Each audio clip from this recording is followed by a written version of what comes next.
Hey guys, what's up? Brandon Dakota here again for another video, another informative, epic, sick cunt video. So today, we're going to be talking about terrorism, and I'm just going to get started with what the definition of terrorism is according to Google. The use of violence and intimidation in the pursuit of political aims. That is what terrorism is. Now, once you know the definition, you can finally actually realize who's a terrorist and who isn't.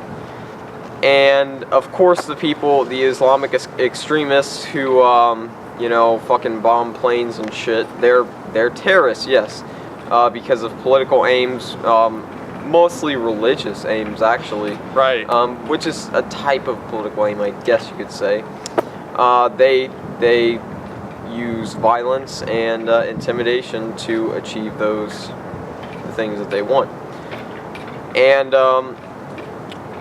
that's a given. Those people are terrorists. Now, you've got to go to other people who might be called terrorists or might not be called terrorists in other organizations and look at them and think, are they terrorists? And let's go to Gary Yourofsky. You know a lot about him. Is he a terrorist? Well, he has been called a terrorist. Basically in the mainstream media, news corporations like Fox News and stuff like that. I know we use Fox News a lot, but they're really bad at this sort of shit. They basically want to portray anybody who doesn't really follow the ideals of Western culture and our society. They want to call them out as potential terrorists. We see people in the Middle East as terrorists. They portray a terrorist as a person who has a turban on and is of Middle Eastern descent, but what we're kind of trying to talk about in this video is that you can have Americans that are terrorists, you can have Chinese people that are terrorists, you can have South Americans that are terrorists, you can have Canadians that are terrorists.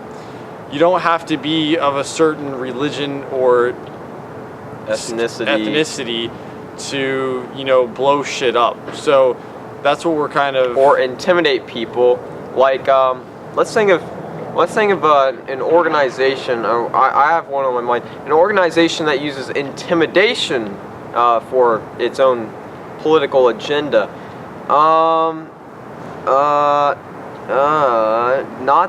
Not the U.S.A. No, not the CIA or anything like that. Like the U.S.A. doesn't use violence via the CIA for political aims, and and we never tortured people either.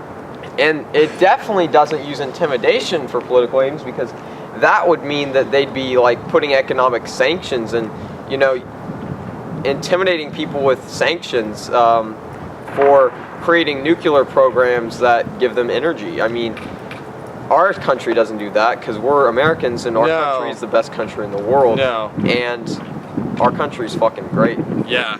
There's nothing wrong with our country. No. Oh wait, there is, and yeah, those things that we were talking about, yeah, they're fucked up.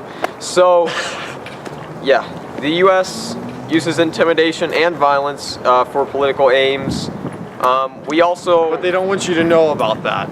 We also like to call things that are actually offensive, we call them defending ourselves, such as going into someone else's country and killing other people and bombing other people. We call that defense. That sounds like terrorism. That sounds like, bombing shit for political agenda.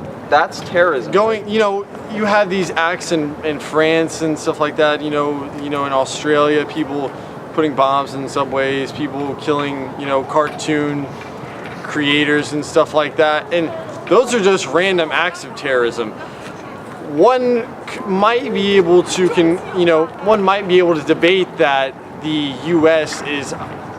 the military is a mass, organized way of terrorizing other people throughout the world. It is a large terrorist organization, most likely the largest terrorist organization on the planet. And what are we going to do about it? Well, obviously no one's doing shit yet, so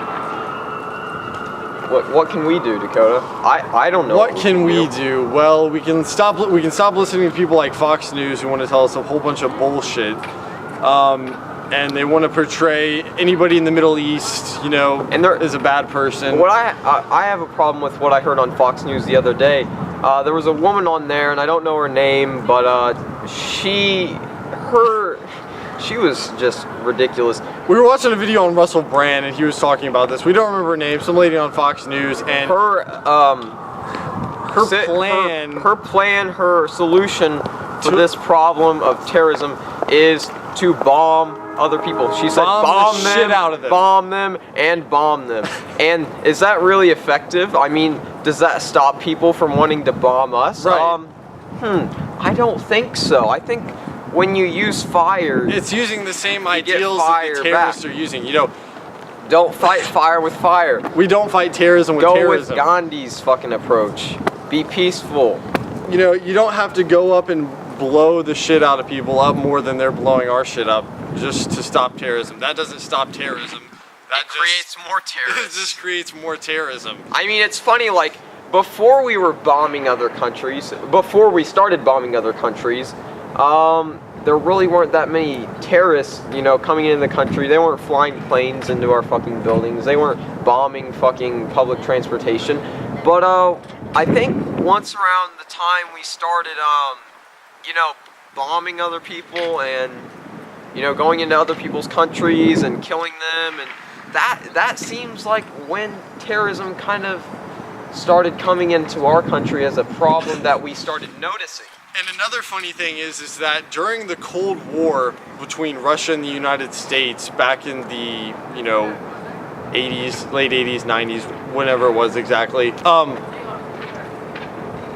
the U.S. actually trained the terrorist group that we know now as Al-Qaeda, those people, and trained those people, gave them weapons to fight against the Russians in the Cold War, you know, if anything were to ever arise.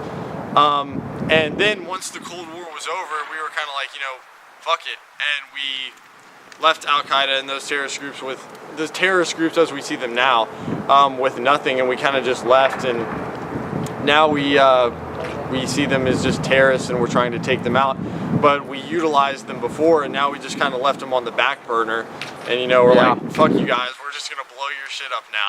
We're like, hey, we're friends, you know, just so we can get your resources and so you can help us out, we'll be friends with you, and we'll be allies, yeah. And then once we don't need them as allies, we're like, all right, fuck off, get out of here, we're not giving you free shit anymore. And you know, I would be a little angry if that happened to me, if I thought someone was my ally and then they just gave up on me after I would have given something to them.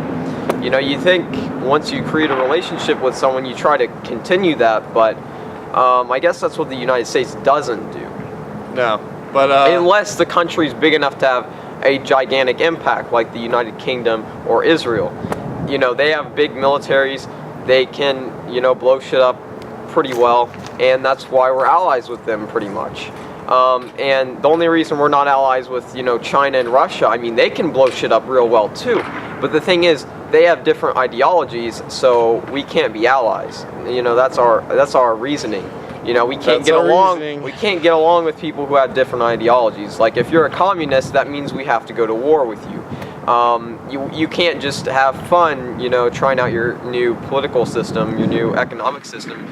We're gonna have to bomb the shit out of you.